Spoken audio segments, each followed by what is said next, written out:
as well. So by all means, go ahead and check us out. An important conversation, one that has been brought to my attention.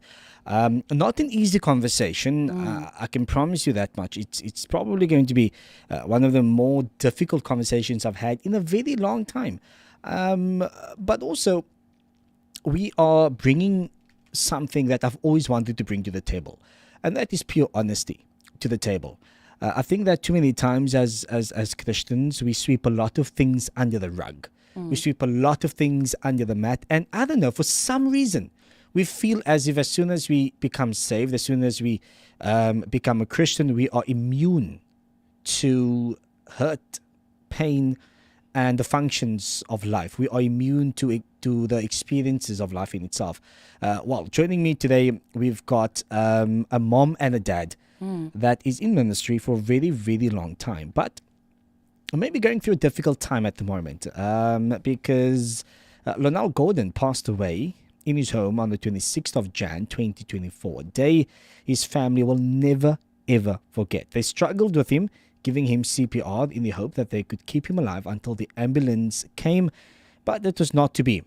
But he leaves behind a legacy in the music industry, one that shall never be forgotten, but will forever be remembered, one that will be a legacy that will forever be remembered as Laughings, which was a name given by his grandfather due to having a smile on his face 24/7.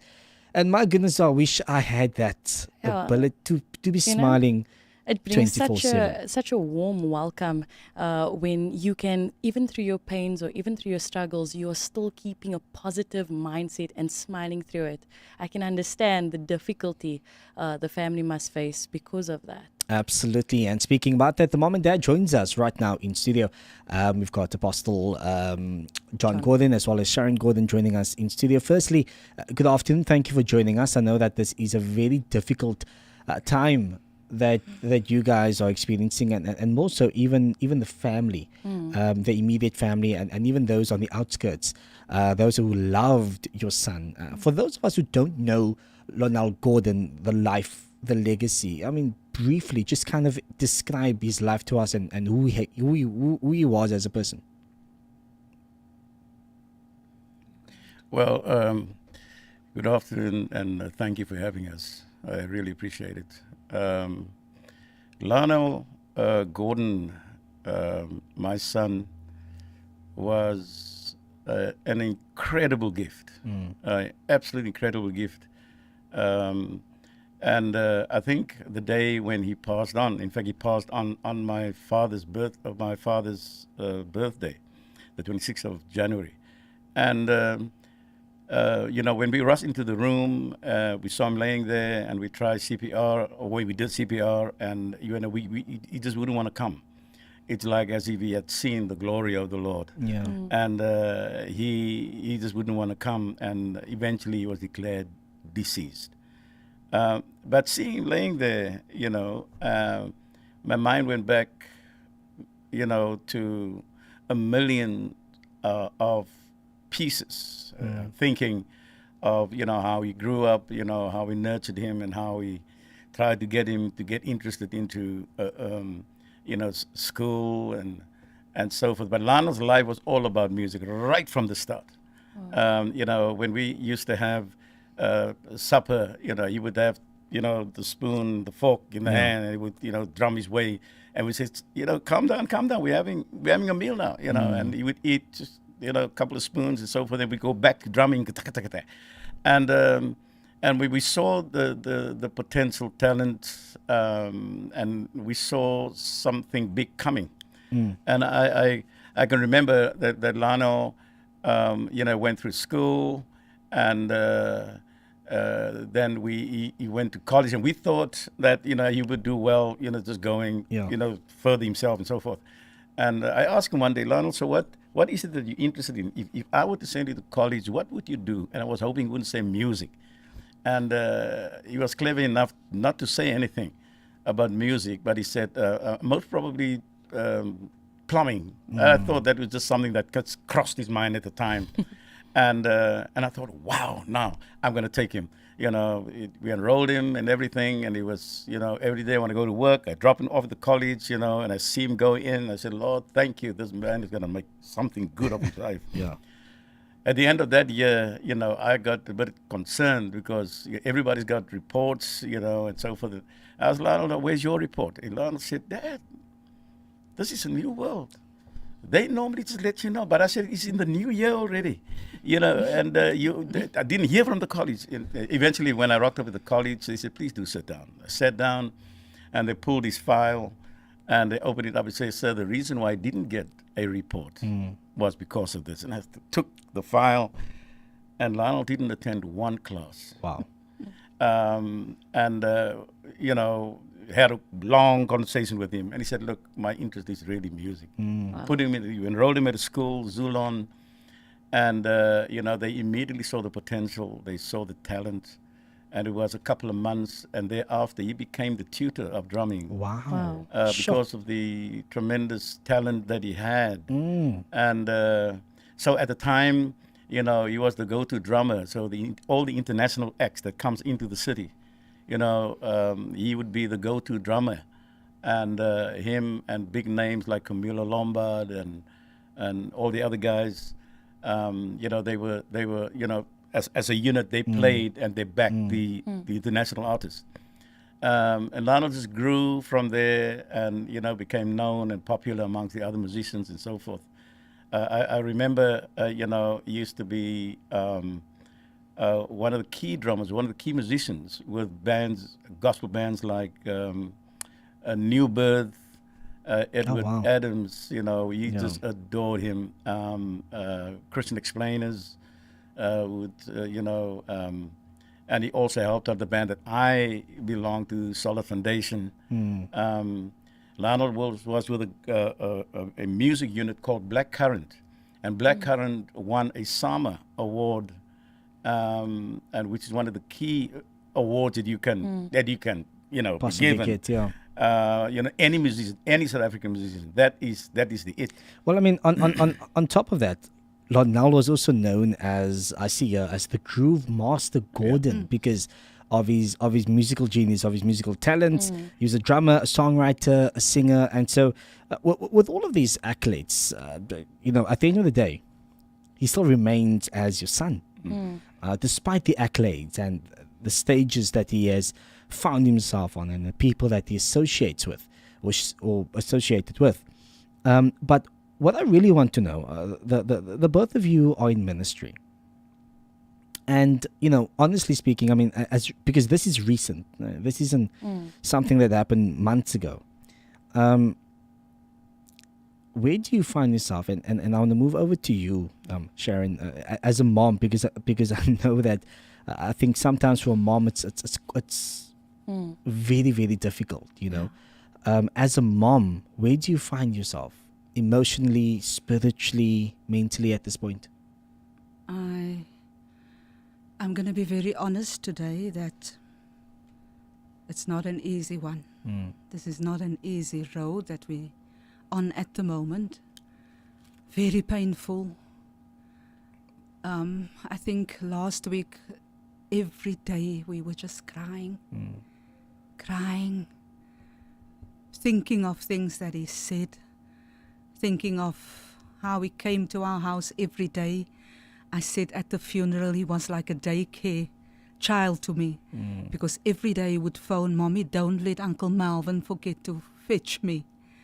And he's been very sick with the gout and also epilepsy. Later on now it was also diabetes. But I think the one that really took him out was the gout. He was in constant pain every day of his life. He would get maybe an injection that will bring some relief, but constant pain. And as sad as I am today, very, very sad, they said he's been my blue-eyed boy. But I think I said at the funeral also that you love your children so differently. And because he's been so sickly, I always had the concern for him. And I can't even walk into the church, to be quite honest. When I step into the churchyard, I start crying. Yeah. Just thinking that he's been there also. And I think the very last song that he sang at his benefit concert was, "It won't always be like this. Wow. The Lord will perfect that concerning me. Sooner or later, it will turn in my favor." And never did we ever imagine that God would turn it around like this. You know, we were praying, we were in a fast, a 21-day fast. The second last day of our fast, Yeah. he passed away. And then you ask God, you know, you are human, you ask, Lord, I've been praying for healing for Larnelle, and here you take him. And so it's a very difficult position that we're in. We are mourning Larnelle badly, because I think my eldest son is not himself even, Yeah. where his brother is concerned. The other baby son as well, it took him very badly as well. So yes, I think, I don't know why God took us through this, but yes, we are where we are today. Yeah. And I believe it's only prayer that's going to take us through this. For sure. I mean, you know, surely there's a lot of questions you have, rightfully so. Because maybe some things are just not making sense to you as a family and as a mom and as dad. You spoke about church. You spoke about, you know, stepping into the church grounds and how difficult it becomes for you.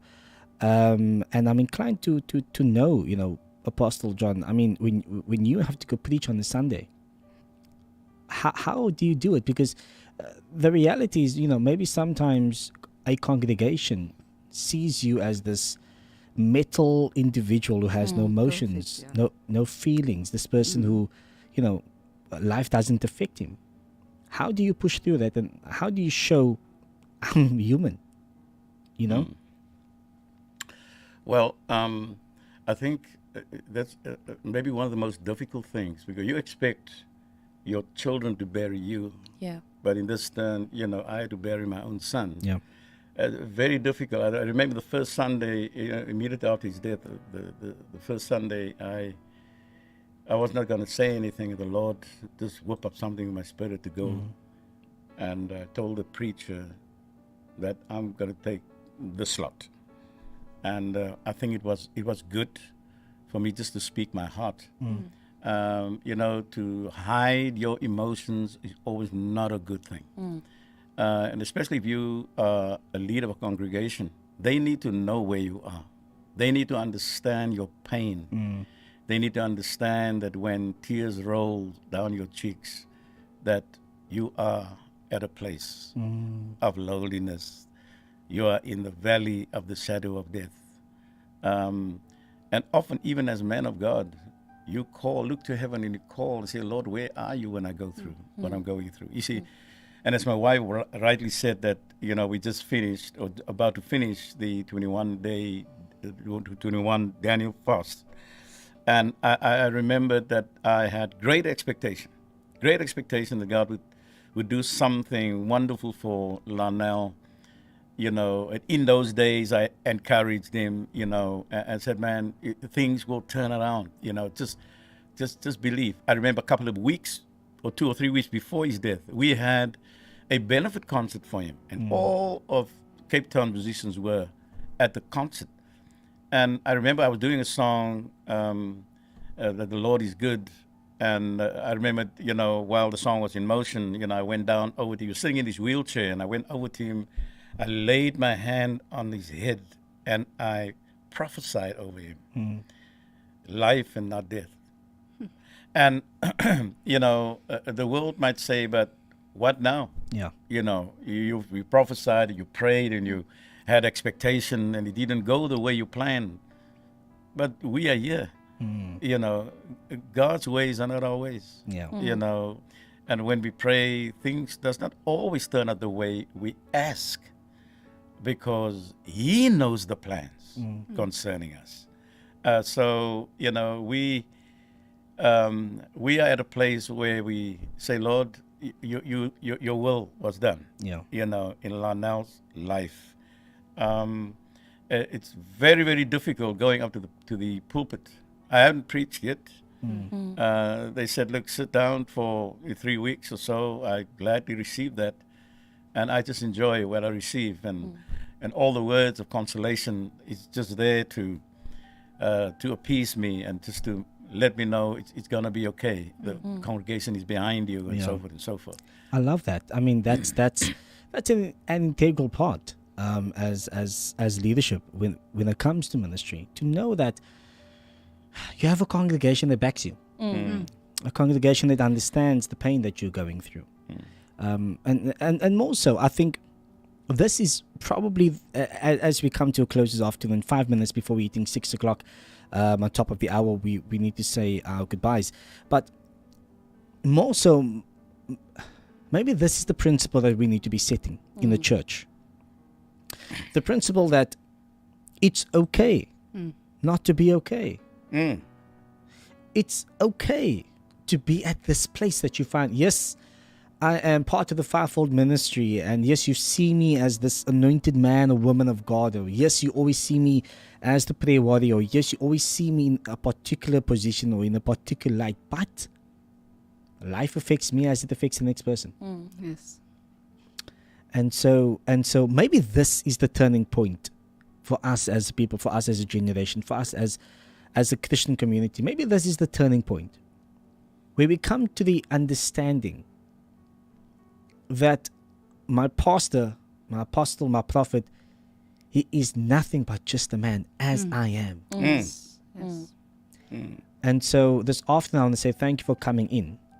Thank you for sharing your hearts. Thank you for being real. Yeah. Thank you for being honest. Amongst all else, thank you for being honest. Thank you for being truthful about where you find yourselves, about where you're at. Because I do believe that this moment and this time and the season isn't about the title, but it's about the person. And so you guys are being individuals. And so thank you for coming.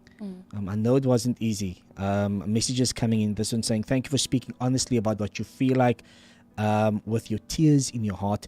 Another one saying, my heart is aching for you as a family. This one is saying, our prayers are with you, Auntie Sharon and Uncle John, coming from Shamia Aris. And so thank you so much, all of your messages coming through on Facebook. Thank you to Apostle John and Sharon Gordon for coming in. Thank you. Thank you guys. And I feel like a lot of things that you guys have said, there's so many other parents that go through these things where they're in the position of saying bye to their child, burying their child, and it comes in different forms, but knowing that you guys are still standing in your ministry, you guys are still pursuing God, even with all the questions and frustrations, it really brings hope that God is in it, and there's a reason and a purpose for what you're going through. Right. And that is powerful, because I know you are touching many people's hearts and souls to know that it's possible to get through it. Absolutely. Thank you so much for your time. Thank you once you so again for much. coming in. Listen, we've got news happening on top of the hour. Of course, we're back again on Friday, same time, same place. 4 till 6 p.m. It has been an absolute pleasure spending some time with you, being with you this afternoon. Thank you to all of you tuned in on